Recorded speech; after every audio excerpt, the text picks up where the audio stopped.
언제나 들어도 참 감동적인 찬양을 들려주신 찬양대원들에게 감사드립니다. 이 찬양이 하나님께 영광이 되고 우리의 모두에게 축복되는 참 좋은 예배인 것 같습니다. 오늘은 베들레헴과 예루살렘이라고 하는 제목으로 말씀을 함께 나누려고 합니다. 먼저 마태복음 16장 18절에 있는 말씀을 보겠습니다. 마태복음 16장 18절에 이렇게 기록되어 있습니다. 또 내가 내게 이르노니 너는 베드로라. 내가 이 반석 위에 내 교회를 세우리니 음부의 권세가 이기지 못하리라.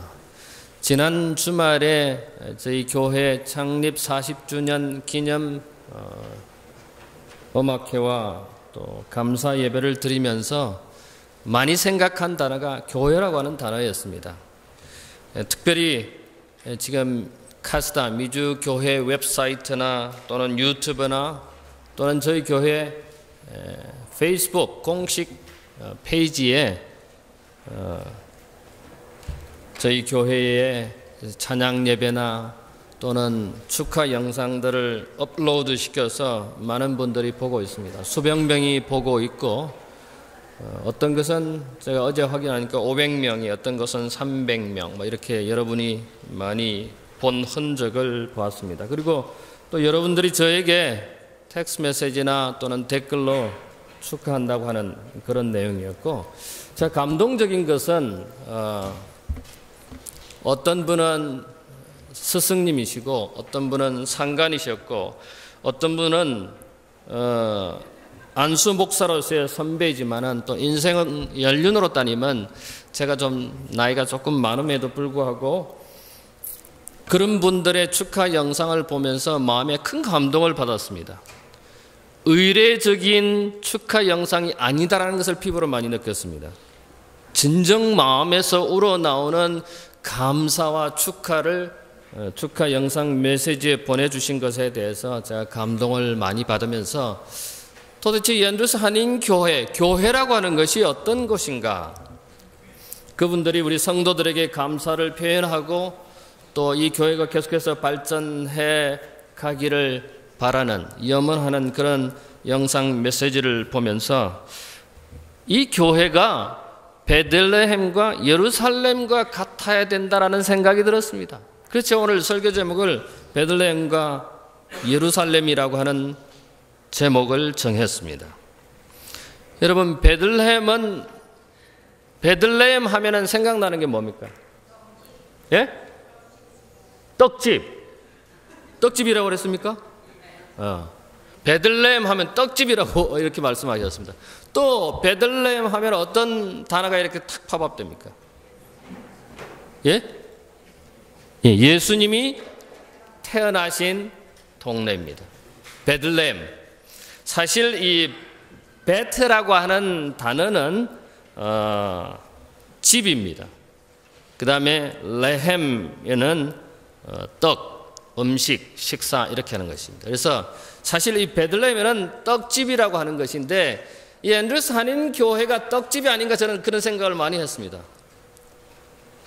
왜 떡집입니까? 앤드루스 한인교회 하면 생각나는 게 뭡니까? 이 베들레헴 하면은 떡집이라고 생각이 났다고 그러는데 예수님이 탄생하신 곳이라고 했는데 앤드루스 한인교회 하면 생각나는 단어가 뭡니까? 여기 지금 현재 계셔서 아마 생각이 없으실지 모르겠습니다. 그러나 이곳을 거쳐가는 많은 사람들의 지도자들이 또는 각 분야에서 전 세계에서 일하고 있는 하나님의 종들이 앤드루스 한인교회 하면 뭐가 생각나요? 고향집이라고 생각나요. 고향집. 고향과 같은 집이라는 것입니다. 이 베들레헴은 유다의 다말의 아들인 베레스의 자손들이고 주장하는 부족들이 거주하였습니다.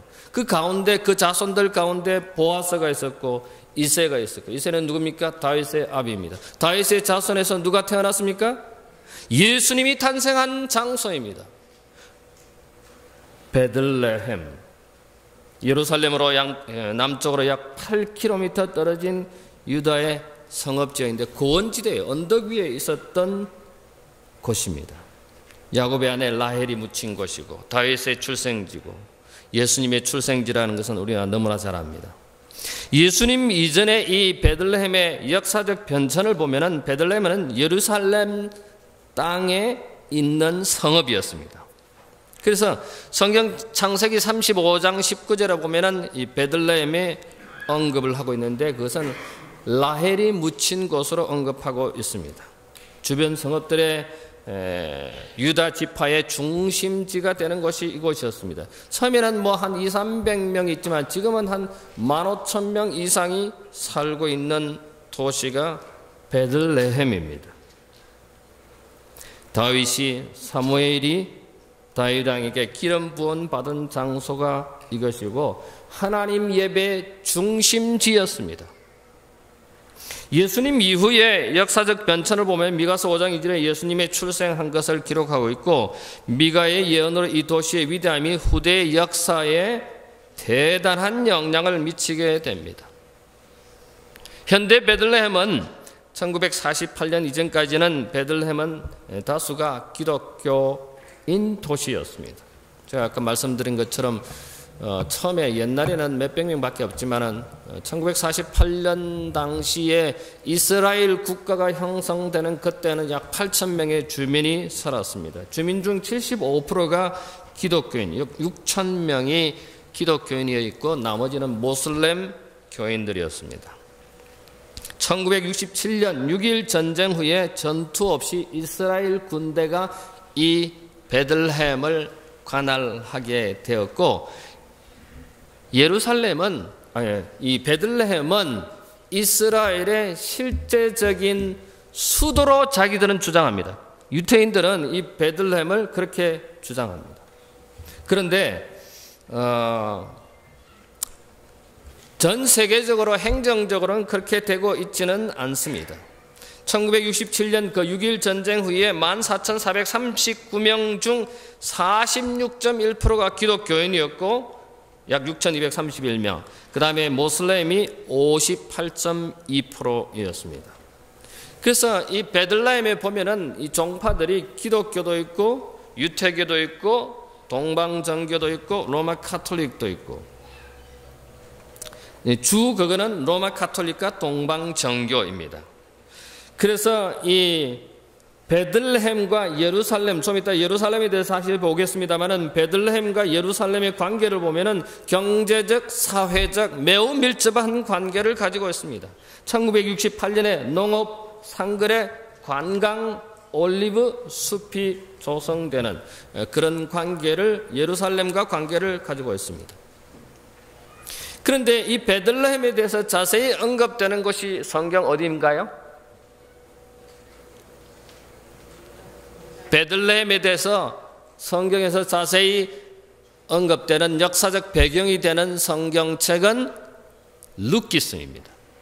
룻기서에 보면은 나오미는 이 베들레헴에 흉년이 들자 이를 피해서 이방 지역인 모압으로 이주를 합니다. 그런데 모압에 가서 어떻게 됩니까? 남편과 두 아들을 잃습니다. 그래서 결국은 나오미와 롯이 기여하는 발걸음을 내디딘 사건을 우리는 너무나 잘 압니다. 오늘 우리는 이 교회를 떠난 사람들을 생각해 봅니다. 교회를 떠난 사람들이 자이든 타이든 아니면 졸업을 했든 아니면 다른 것으로 직업 때문에 비즈니스 때문에 떠난 성도들을 생각해 봅니다.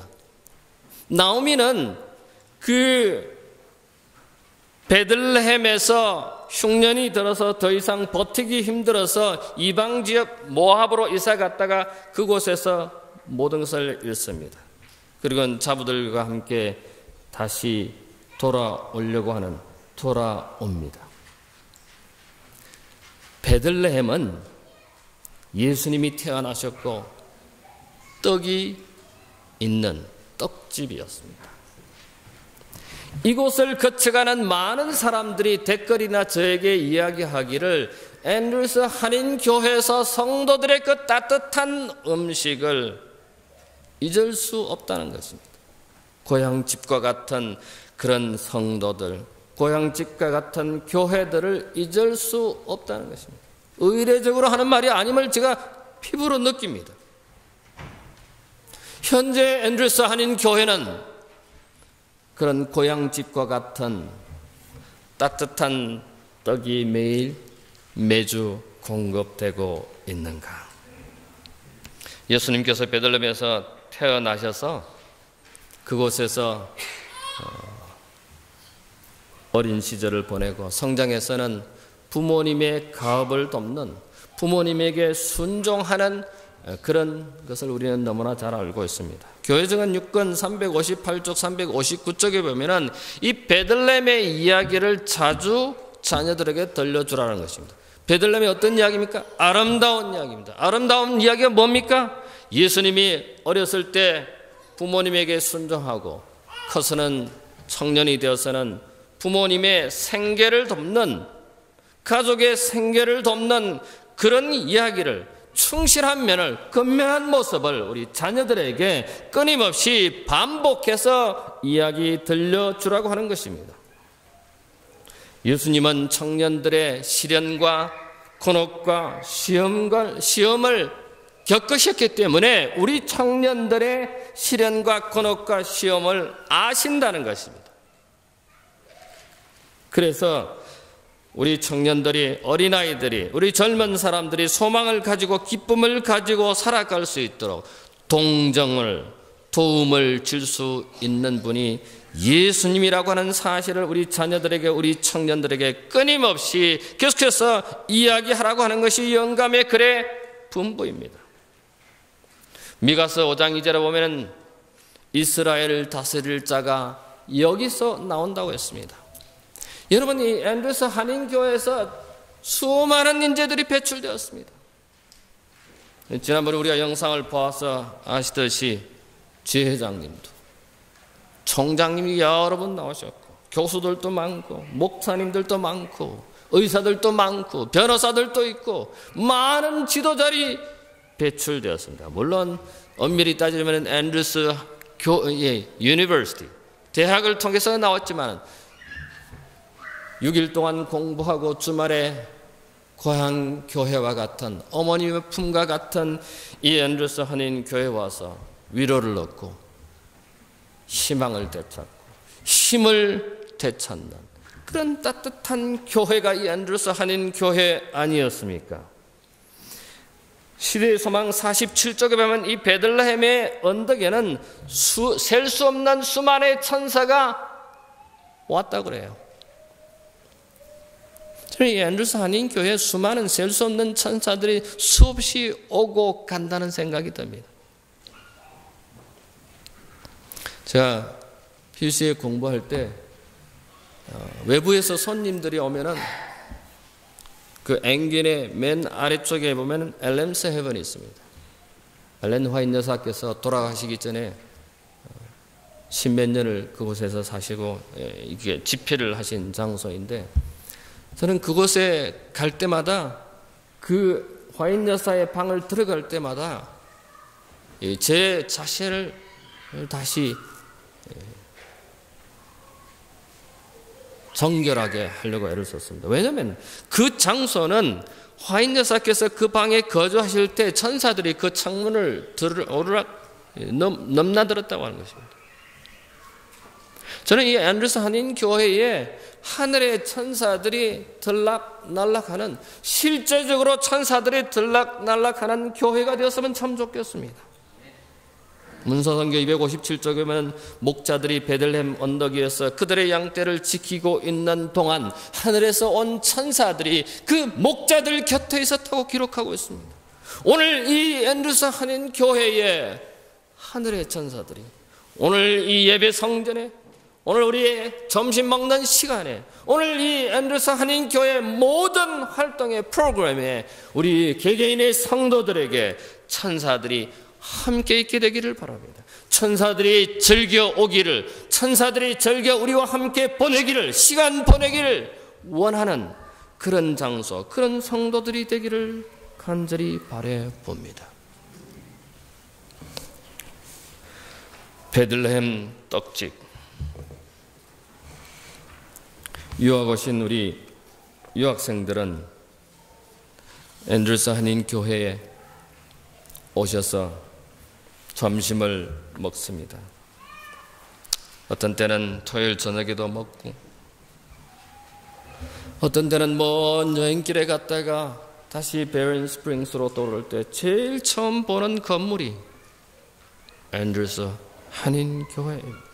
이 교회당 건물을 볼 때는 이제는 내가 집에 왔구나, 내가 이제 어머니 품에 도달했구나, 그런 평안을 느끼는 것입니다. 그런 안전을 느끼는 장소입니다. 사랑하는 앤드루스 한인교회 가족 여러분, 이 교회가 진정한 떡집이 되기를 간절히 바랍니다. 여러분, 떡집에는 떡을 만드는 사람이 필요합니다. 영어로는 베이커라고 그러는데 빵을 굽는 사람이 필요합니다. 나는 유학생이니까, 나는 이곳 주민이니까, 나는 나이 많으니까, 나는 나이 어리니까, 나는 젊은이니까 안 해도 되겠지가 아니고, 내가 비록 어리지만, 내가 비록 어려운 환경에 있지만은 이곳을 찾아오는 사람들에게 따뜻한 음식을 주고 어머니 품 같은 그런 사랑을 느낄 수 있는 음식을 나눈다면 21세기의 떡집이 앤드루스 한인교회가 될 것이라고 저는 확신합니다. 이곳을 거쳐가는 수많은 사람들이 이 떡집을 기억하고 감사하고 못 있습니다. 여기 다시 와보고 싶어합니다. 여기 다시 발걸음을 내딛기를 원합니다. 여기 다시 와서 옛 성도들을 만나기를 원합니다.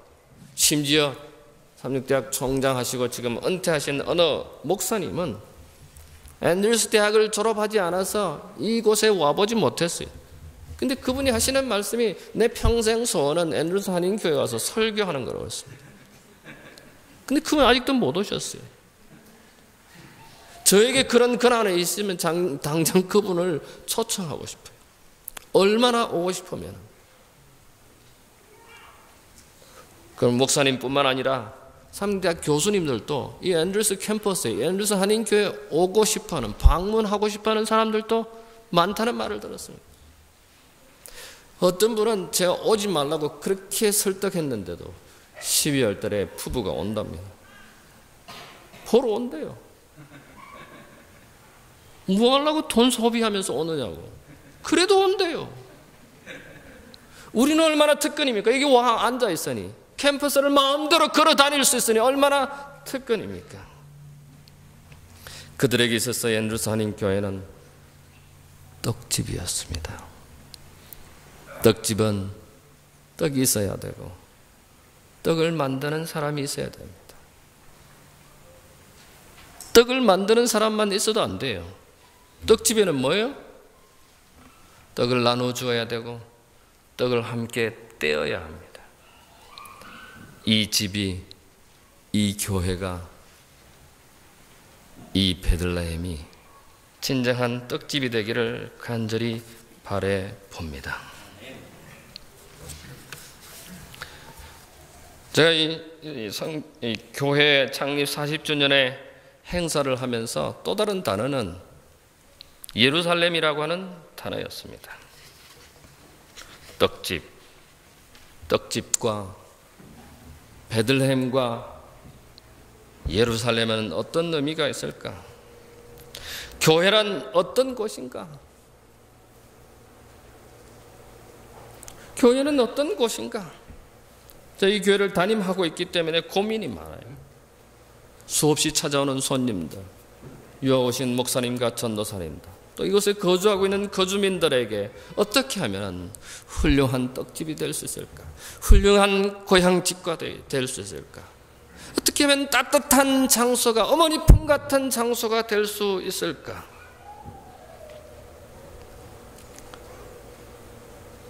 베들레헴은 원래 비옥하고 살기 좋은 땅이었습니다.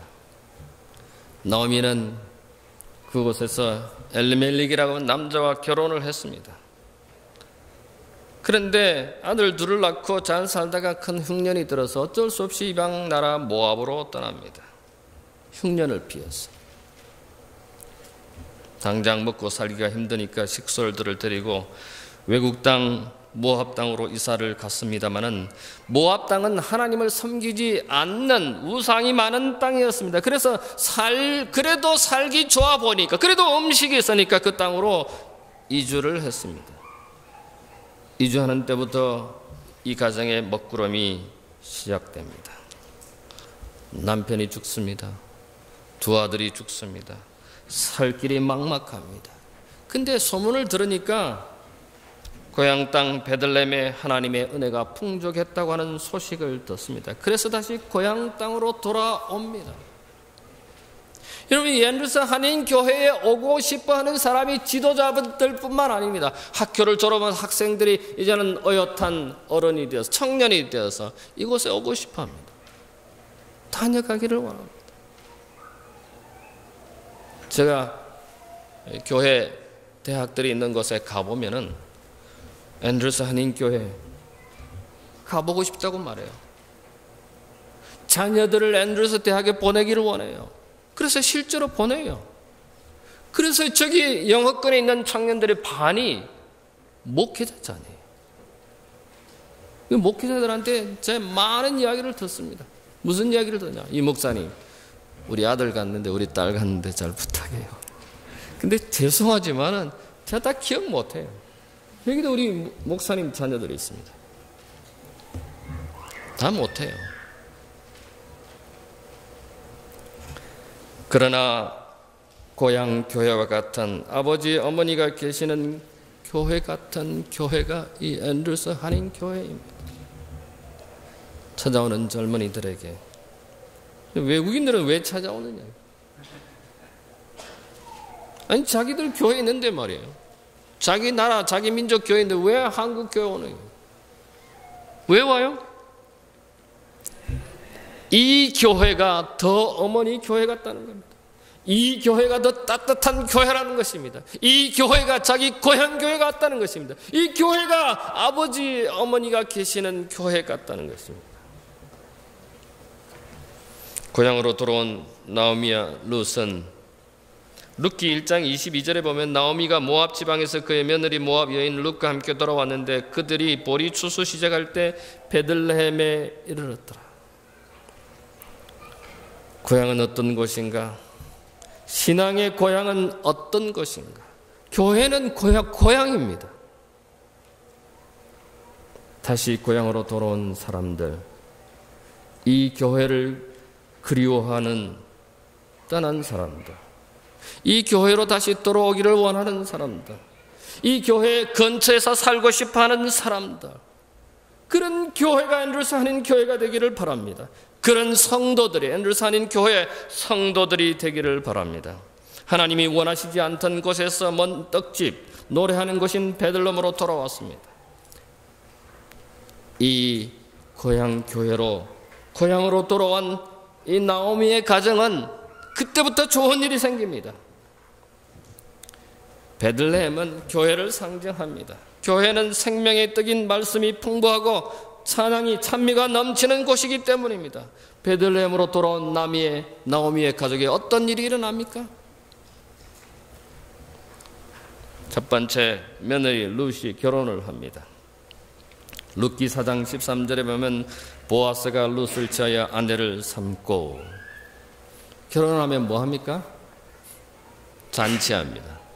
잔치.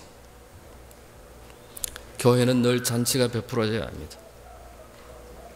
말씀의 잔치가 늘 베풀어져야 되고 떡의 잔치가 베풀어져야 합니다. 잔치를 베풀고 아들을 낳습니다. 다윗의 할아버지 오벳을 낳습니다. 오벳은 이셋을 낳고 이셋은 다윗을 낳고 다윗은 결국은 예수 그리스도가 탄생하게 됩니다. 이 교회를 통해서 수많은 인재들이 탄생합니다. 수많은 지도자들이 탄생합니다. 지역 사회와 국가를 위해서, 민족을 위해서, 아니 세계 인구를 위해서, 인류를 위해서 헌신하고 봉사하는 하나님의 종들이 탄생하는 것입니다. 교회는 그런 것입니다. 교회는 잔치가 있어야 됩니다. 교회는 은혜의 잔치가 있어야 합니다. 교회로 나오기만 하면, 베들레헴으로 돌아오기만 하면 나오미의 가정처럼 복을 받습니다. 어려움이 많았던 이 나오미의 가정이 연약함이 이제는 그 모든 연약함이 제거해지고 강함이 채워졌습니다.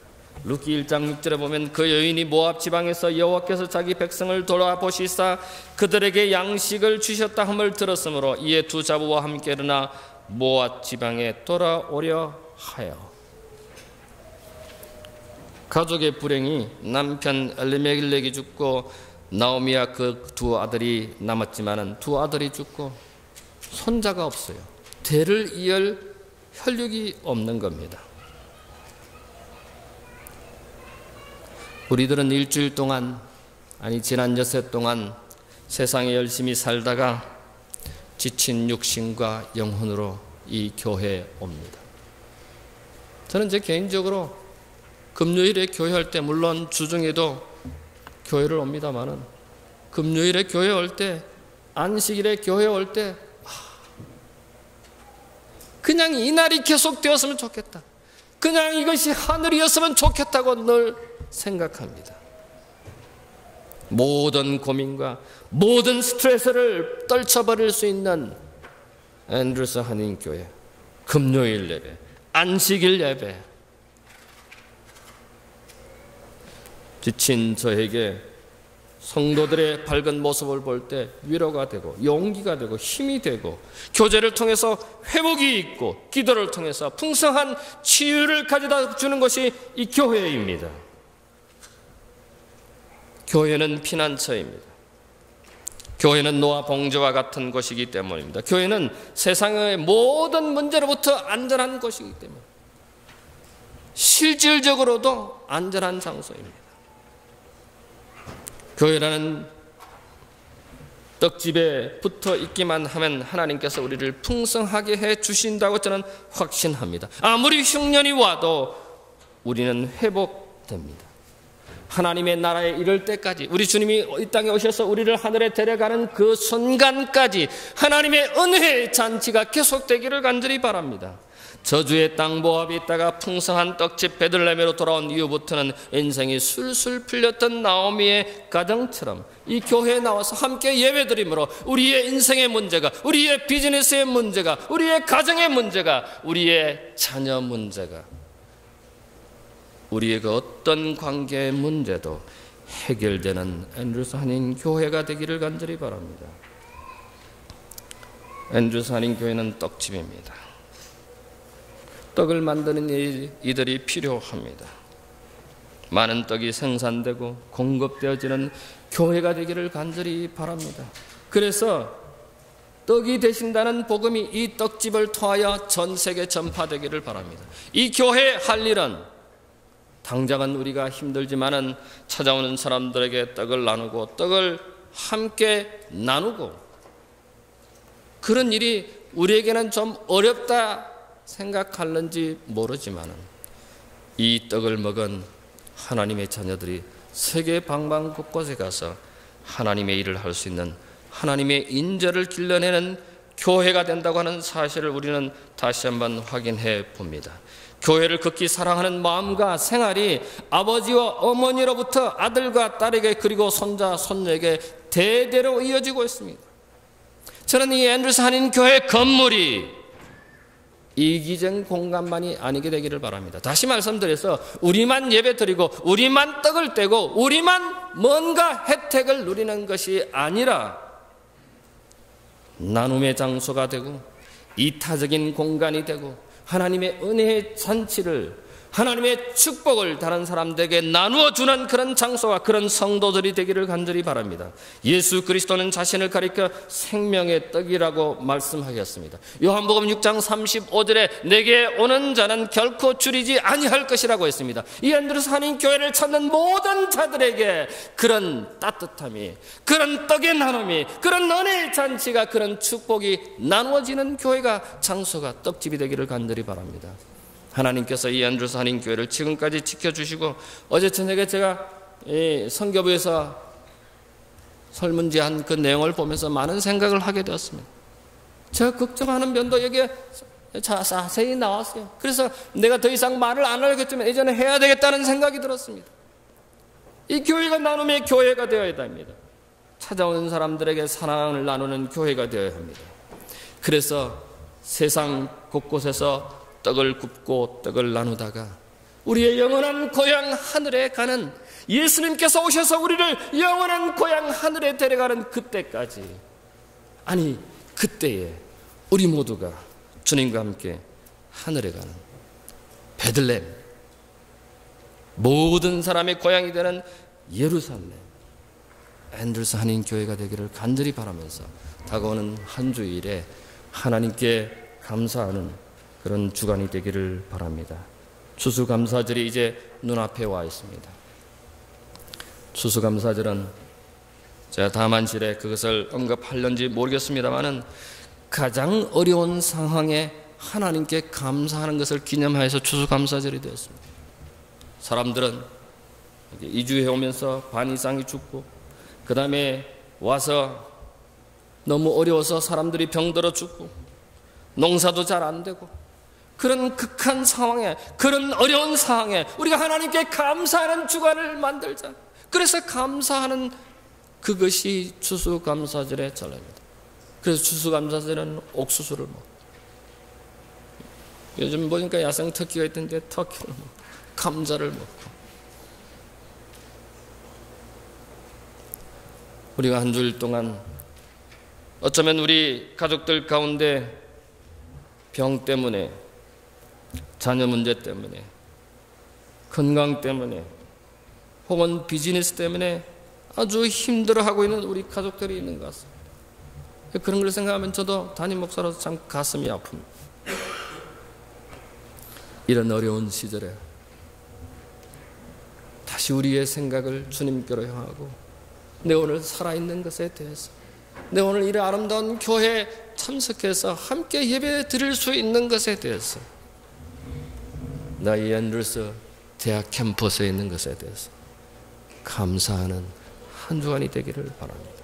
그래서 우리 다음 주에 모여서 많은 분들이 또 가족을 찾아서 떠나게 시켰지만, 우리 남아있는 우리 모두는 이 교회에 와서 하나님을 찬양하고 하나님께 감사하는 시간이 되기를 바랍니다.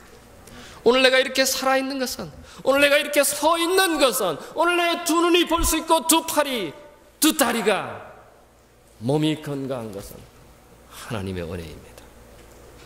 오늘 호흡할 수 있는 것이 하나님의 은혜입니다. 감사하는 한 주간이 되기를 바랍니다. 떡집이 되십시다. 베들레헴이 됩시다.